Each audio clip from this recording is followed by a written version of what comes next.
हाजिर जवाब मुल्ला नसरुद्दीन की कहानी में आप सभी का स्वागत है। तो विद्वान एक आता है बादशाह के दरबार में। बादशाह सलामत, मैं चीन से आया हूँ, झुककर सलाम करते हुए कहता है, मैंने आपके दरबारियों की बुद्धिमत्ता के बहुत से किस्से सुने हैं। अपने विद्वानों से मेरे 3 सवालों के जवाब दिलवाइए, तब मैं मानूँ। बादशाह मेहमान के लिए बनी गद्दी की ओर इशारा करते हुए कहा, हाँ हाँ ज़रूर, तशरीफ़ रखिए, फिर प्रश्न कीजिए। आप बैठ जाइए, उसके बाद प्रश्न कीजिए। विद्वान, सज्जनों आप लोग ध्यान से सुने। मेरे सवाल हैं, पृथ्वी का केंद्र बिंदु कहाँ है? आसमान में कुल कितने तारे हैं? और मेरी दाढ़ी में कितने बाल हैं? विद्वान हैरानी से, क्योंकि सारे लोग चुप थे, किन्हीं को कोई जवाब आ ही नहीं रहा था, तो विद्वान हैरानी से पूछा, अरे यहाँ तो सभी चुप है। बादशाह सलामत, क्या आपके दरबार में मुझे इस सवालों के जवाब नहीं मिल पाएंगे? बादशाह सिर हिलाते हुए कहते हैं, नहीं नहीं, आपके सवालों के जवाब ज़रूर मिलेंगे।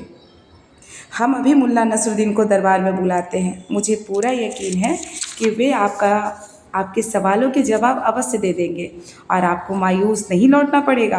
पहरेदारों को हुक्म देते हुए मुल्ला नसरुद्दीन को दरबार में हाजिर किया जाए। पहरेदार झुककर जो हुक्म जहाँ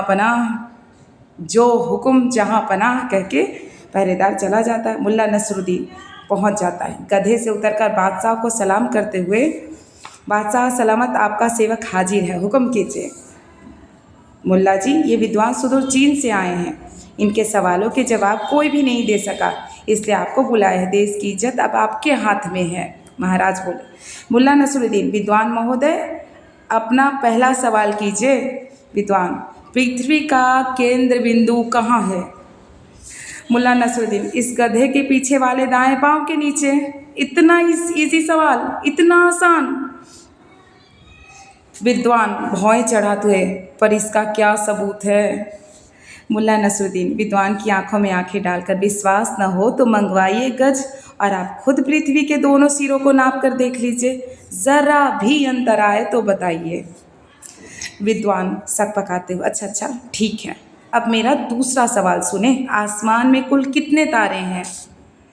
मुल्ला नसरुद्दीन तपाक से, मेरे गधे के शरीर पर जितने रोए हैं। विद्वान चिढ़ते हुए बोला, इस गधे के रोए आपने कब गिने? विद्वान बोला, जब आपने आकाश में तारे गिने। विद्वान झेपते हुए, ठीक है, अब मेरा तीसरा सवाल सुने। मेरी दाढ़ी में कितने बाल हैं? बताओ मेरी दाढ़ी में कितने बाल हैं? मुल्ला नसरुद्दीन पल के झपकाते, यह तो एकदम आसान सवाल है। मेरे गधे की पूंछ में जितने बाल हैं उतने, ना एक भी बाल कम और ना एक भी ज़्यादा। विद्वान आंखें तरेरते हुए बोला, लेकिन इसका क्या सबूत है?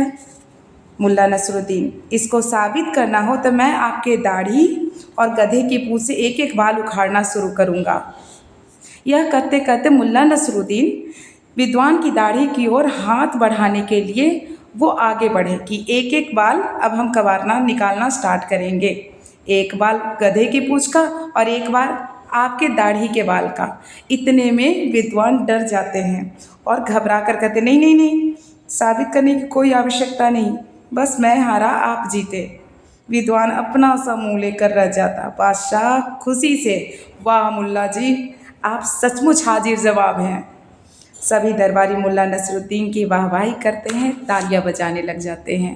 तो बच्चे भी काफ़ी खुश हुए ये एक्ट देखकर, बहुत ही अच्छा एक्टिविटी करके बहुत ज़्यादा खुश हुए। अब सारी कहानी जितने भी हिंदी के पाठ में दिए हुए हैं सब कह रहे हैं कि अब हमें एक्ट के माध्यम से ही बताइए मैम, बहुत मज़ा आया। स्पेशली